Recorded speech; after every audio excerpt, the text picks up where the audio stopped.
In the Gambia, every classroom holds a story of hope, struggle, and determination.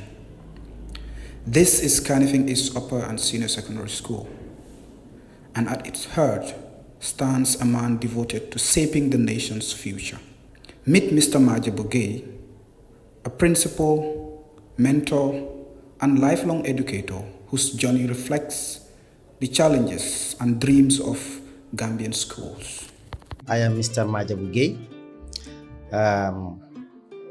currently the principal Kanifing East Upper and Senior Secondary School.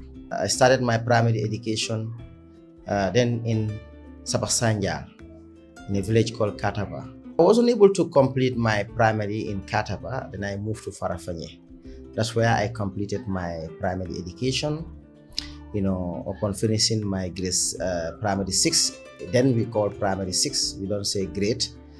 I passed my common entrance and then moved to Armitage High School, where I spent 5 good years in the high school there, from Form 1 up to, then it was also Form, it was not grade, from Form 1 to Form 5. That's where I did my O-level. Then upon completion, then I embarked into the teaching field. Before I started teaching in Sinchubalia, 1996, Sinchubalia Primary School, then went to the college, Gambia College, and I decided to go for my PTC, my Primary Teacher Certificate.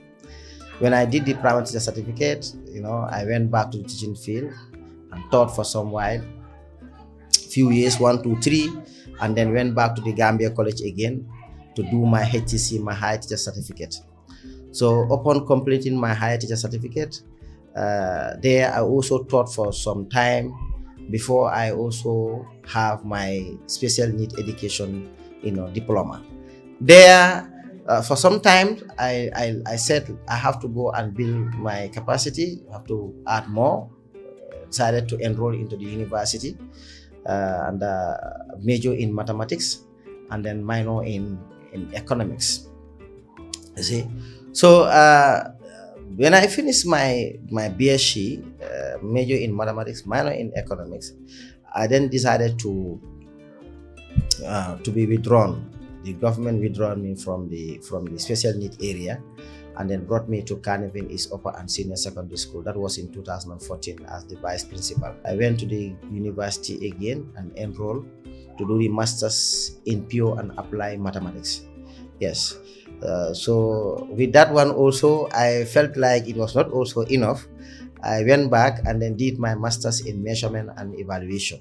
So that is where I am so far.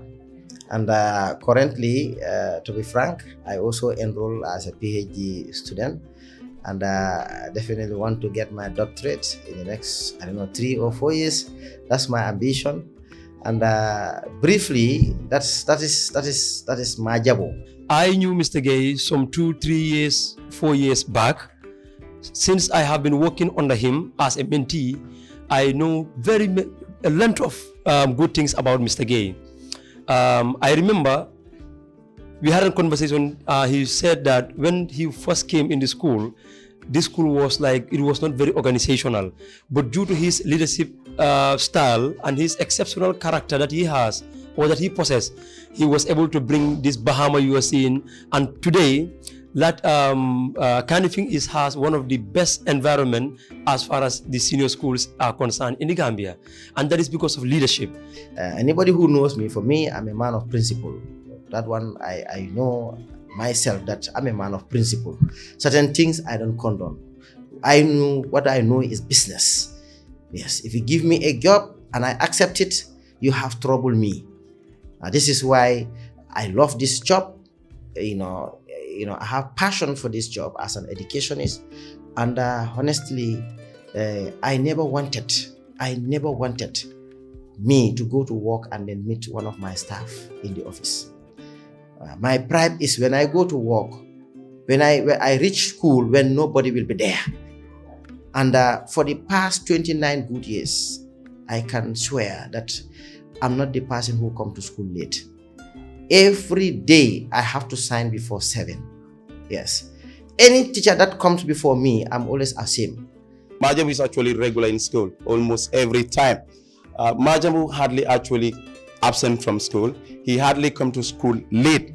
And I think those are things that really stood out for me in terms of his consistency. When I go out there and then look at my products and see them excelling, I feel like I'm among the architectures of this country. To be quite enough, I sometimes feel very, very, very much proud seeing some of my products in the offices, in the industries, local industry, entrepreneurship, excelling in different aspects of life. From the provinces, when I came here newly, Mr. Gay called me in his office and gave me such kind of advice, which I will never forget in my life, concerning how I should be careful within the environment, because I was new in the town. So I was seeking guidance. I seek guidance from him, which really improved my education career during my school time in Carnival. So for me, it is the younger generation that motivated me. It is these vulnerable children that are taking a wrong direction that I want to see how best I can turn them to be something, to be very good products in this society.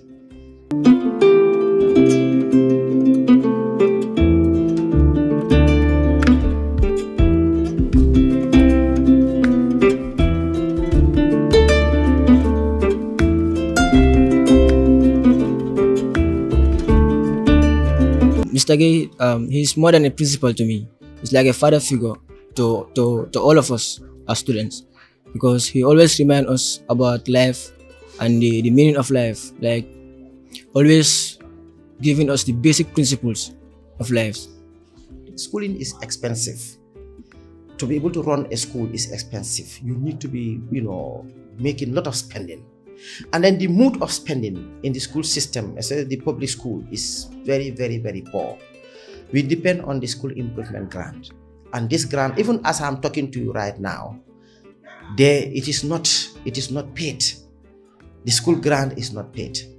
We find it difficult to buy chalk, to pay other allowances and the like. Right now, all our accounts are red, and government don't release the school improvement grant. So, and every school, in a school, when you lack those funds, you cannot operate. It's just like your home.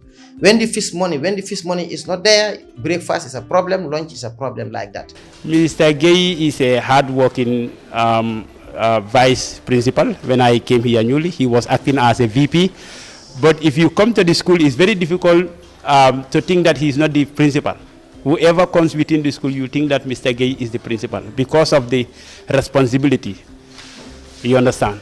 He controls students and fight on behalf of teachers and make sure that students have their right, and make sure that teachers also have their right.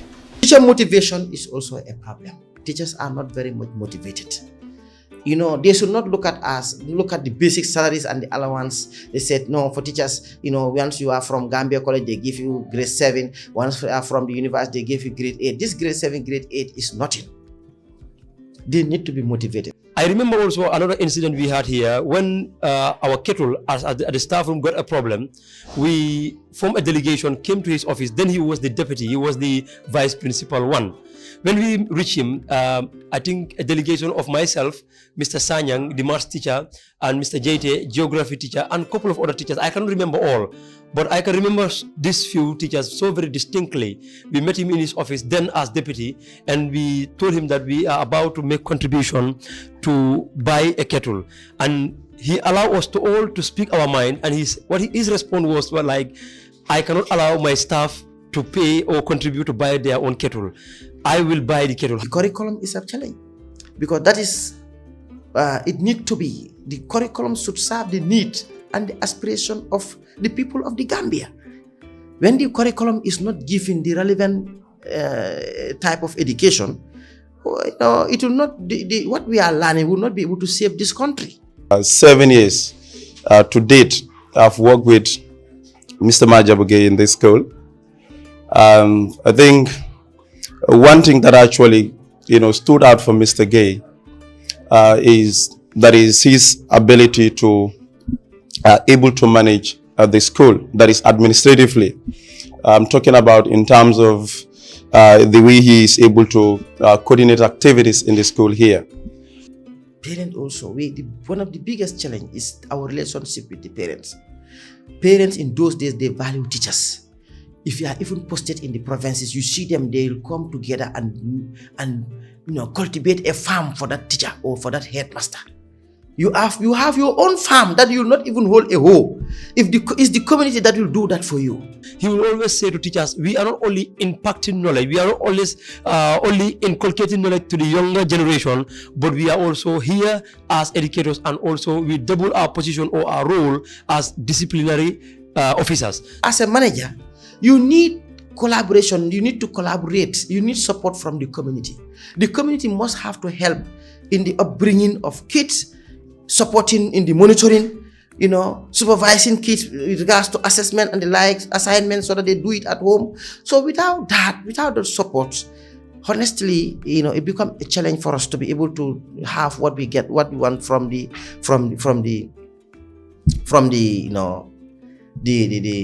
parents or the students.